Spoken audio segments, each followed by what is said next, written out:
کہ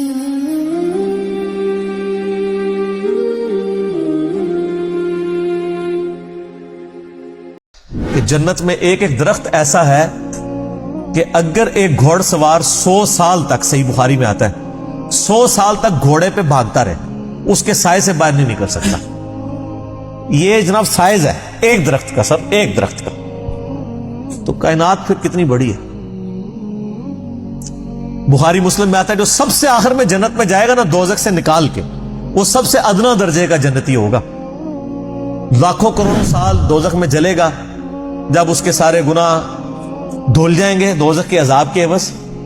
اور بس اس کے پلے صرف یہ نیکی ہوگی، اس نے زندگی میں ایک دفعہ لا الہ الا اللہ کہا ہوگا، بس یہ کلمہ اس نے پڑھ لیا ہوتا تھا، لا الہ الا اللہ محمد رسول اللہ، یا اپنے بھی وقت کے پیغمبر پہ جو اپنے زمانے میں امتوں کے تھے ان پہ ایمان لائے ہوں گے۔ تو جیسے ہی اس کو، بخاری مسلم کے الفاظ ہیں، دوزخ سے نکالا جائے گا، اللہ تعالیٰ فرمائے گا ہاں بھائی تیرے لیے زمین سے 10 گنا بڑی جنت۔ تو کہے گا یا اللہ تو خدا کے میرے ساتھ مذاق کرتا ہے؟ تو بخاری مسلم کے الفاظ ہیں کہ اللہ تعالیٰ اپنی شان کے لائق مسکرائے گا اس کی بات کے اوپر، اللہ فرمائے گا مذاق نہیں کر رہا، حقیقت بات ہے کہ جو یہ روح، یہ جو میریکل پلانٹ ارتھ ہے، اس سے 10 گنا بڑی جنت ہے اس شخص کے لیے جو سب سے آخری درجے کا جنتی ہے۔ اور سر جو شروع میں چلے جائیں گے ان کی جنتوں کا کون اندازہ لگا سکتا ہے؟ بخاری مسلم کے الفاظ ہیں کہ جنت میں ایک درجے والا اپنے سے اوپر والے درجے کو یوں دیکھے گا جیسے تم ستارے دیکھتے ہو، اور وہ فرق ایک نیکی کا ہوگا، ایک نیکی کا، اور یہ درجوں کا فرق۔ یہ تو سر آپ ہمیں جب سائنٹسٹ بتا رہے ہیں نا گلیکسیز کی تعداد، اور بتا رہے ہیں جی 2.5 ارب گلیکسیز ہیں، اور ہر گلیکسی میں 300 ارب سے زیادہ سورج اور اس کے ساتھ زمینیں ہیں، تو یہ اللہ نے پورا انتظام کیا ہوا سر۔ اس وقت بھی جتنی کائنات ڈسکور ہو چکی ہے نا، اگر یہی جنتیوں میں بانٹ دی جائے نا تو یہ بھی اس سے بڑی ہے۔ اللہ نے تو کیا کچھ پیدا کر دیا، اسی لیے قرآن حکیم میں آتا ہے نا کہ تمہارے رب کے لشکروں کو کوئی نہیں جانتا اس کے سوا۔ ہم تو یعنی مخلوقات کا احاطہ کر ہی نہیں سکتے جو کچھ اللہ نے پیدا فرما دیا۔ ہر میوے کی 2 قسمیں ہوں گی، اور دونوں باغوں کا پھل نیچا جھکا ہوگا۔ یہ نہیں ہے کہ جناب آپ وہ درخت اتنے بڑے بڑے ہیں تو جناب آپ کو کوئی سیڑھی لگا کے یا کسی ڈرون میں بیٹھ کے جانا پڑے، نہیں، ٹہنی لٹک رہی ہوں گی، بلکہ اشارہ کریں گے تو ٹہنی اپنے پاس آ جائے گی، اور آپ اس کو پھل کے توڑ کے کھائیں گے، کیونکہ جنت کو تو فنا نہیں ہے، آپ کے توڑ کے ختم ہوگا، ایک اور وہاں پہ لگ جائے گا۔ جنت میں کوئی چیز ختم نہیں ہونی سر، جتنا مرضی کھاؤ پیو، ختم کوئی چیز نہیں ہونی، جو آپ کھائیں گے نا آپ، اچھا، اور آپ کو بھی تکلیف سے آزاد کر دیا، کوئی پیشاب نہیں ہے، کوئی پخانہ نہیں ہے۔ بخاری مسلم کے الفاظ ہیں ایک خوشبودار ڈکار آئے گی، سب کچھ ہضم، اور کوئی قبض والا معاملہ نہیں ہوگا، کوئی پیٹ خراب ہونے والا نہیں ہوگا، وہاں اپنے آپ لذت کے لیے کھائیں گے اور بھوک بھی نہیں ہوگی، بھوک کے بغیر بھی لذت کی وجہ سے آپ کھانا کھائیں گے، اور لذت کی وجہ سے آپ جتنا مرضی، یہاں پہ بھی لوگ بھوک کے بغیر لذت کے لیے کتنا کچھ کھا جاتے ہیں، کہتے ہیں میں تو انہیں کھانا کھا کے آیا، تو رکھو تو پھر 2 پلیٹیں کھا جاتے ہیں،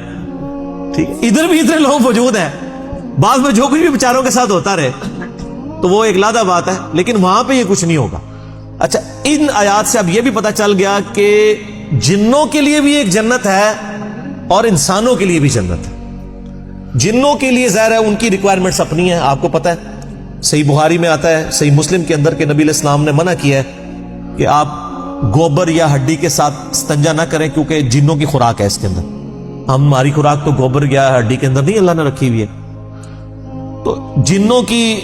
آرائش کا، ان کی جو خواہشات کا سامان الگ سے ہے، ان کی جنت الگ ہے، انسانوں کی جنت الگ ہے، لیکن ان کے لیے اپنی جنیاں ہوں گی، تواڈے سے تواڈیاں جنیاں ہوں گی، ٹھیک ہے، وہاں لیکن جنیاں نہیں ہوں گی، وہاں پہ بڑی شریف قسم کی بیویاں ہوں گی۔ جی بخاری میں آتا ہے کہ وہ یعنی ایسی ٹرانسپیرنٹ حوریں ہوں گی کہ ان کی جو پنڈلیاں ہیں، پنڈلیوں کے پیچھے ہڈیوں میں جو گودا ہے نا وہ بھی ٹرانسپیرنٹ نظر آ رہا ہوگا۔ یہاں پہ تو خیر ان چیزوں میں شاید کوئی اتنی اٹریکشن نہ ہو کہ کوئی شیشے کی کوئی حور بن کے سامنے آ جائے، وہاں کی ریکوائرمنٹس ڈیفرنٹ ہے، وہاں کے لیے وہاں جا کے پتہ چلے گا۔ احسان کا بدلہ بجز احسان کے کیا کچھ اور بھی ہو سکتا ہے؟ ہائے ہائے، یہ اللہ ہی کا ہی فضل ہے سر۔ اس آیت کا جو سوز و گداز ہے نا وہ ایک عربی سمجھ سکتا ہے۔ اللہ تعالیٰ فرماتا ہے کہ جس نے زندگی میرے لیے گزاری، جس نے میرے لیے دنیا میں تکلیفیں اٹھائیں، حلال و حرام کی تمیز کی، روکھی سوکھی کھا لی، میری وجہ سے اسے دنیا میں نمازوں کی مشقت اٹھانی پڑی، روزوں کی مشقت اٹھانی پڑی، جس نے اتنا احسان کیا ہے، اللہ پہ تو نہیں کیا لیکن اللہ تعالیٰ قدردان ہے۔ اللہ فرماتا ہے جس نے اس طرح کا احسان کیا ہو تو کیا اس کا بدلہ میری طرف سے احسان کے علاوہ کچھ اور ہو سکتا ہے کہ میں بھی اس کے ساتھ ویسے ہی احسان کروں؟ حالانکہ ہم نے اللہ پہ نہیں احسان کیا ہوا، لیکن یہ اللہ تعالیٰ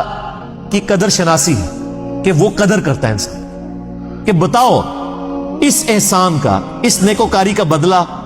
کیا نیکوکاری کے علاوہ کچھ ہو سکتا ہے؟ جو تم نے نیکوکاری کی تو میں تمہارے ساتھ وہی نیکوکاری کروں گا، یعنی مراد یہ کہ جنت دوں گا۔